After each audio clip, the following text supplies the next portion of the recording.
Go ahead and pull one of those one at a time, change both of those. Then we're going to get pretty much the rest. There's kind of a mixed group across the rest, but we're getting close to done. All right, so now that we're moving to the little bit bigger bolts, like these two that we just did here in the center, those are actually 6mm Allens. Okay, so let's go ahead and move to the number 8 bolts. These are also, there's 6 of them. They're also going to be using the number 14 washer. So that's going to be 1, 2, 3, 4, 5, 6. Now, my bolts are a little bit different than in this case. Your default bolts are 13mm here on your carbon strut bar. These are T45s, if I remember correctly, on both sides. And I've got slightly different bolts because of my Mishimoto oil catch can right there, but I'm sure that it's going to work just fine. So go ahead and take them out one at a time all the way across. And the torque values for your strut bar will be in the video description.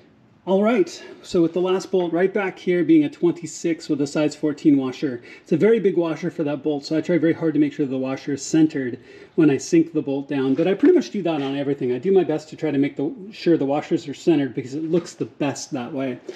So now we really are down to the differences between the M2 and the F80 and F82. So there are some bolts, there's some 65s that are left over in my car that would go up in this upper section, potentially in your car if you're following this guide on one of the M3 or M4.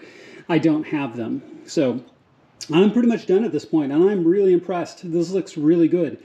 I've seen some dress-up kits before. This has added definitely some new elements, especially the ones that go into the plastic expanding rivets. These look really, really good and have not been a problem going in any way. And I am really pleased on how good this looks. This really brings the rest of the engine together, especially in some places like here on this cooling assembly. I mean, on that radiator, I've never seen bolts for that before. So that is really awesome. So what a great setup, all titanium. And I think this is going to look great in your car too.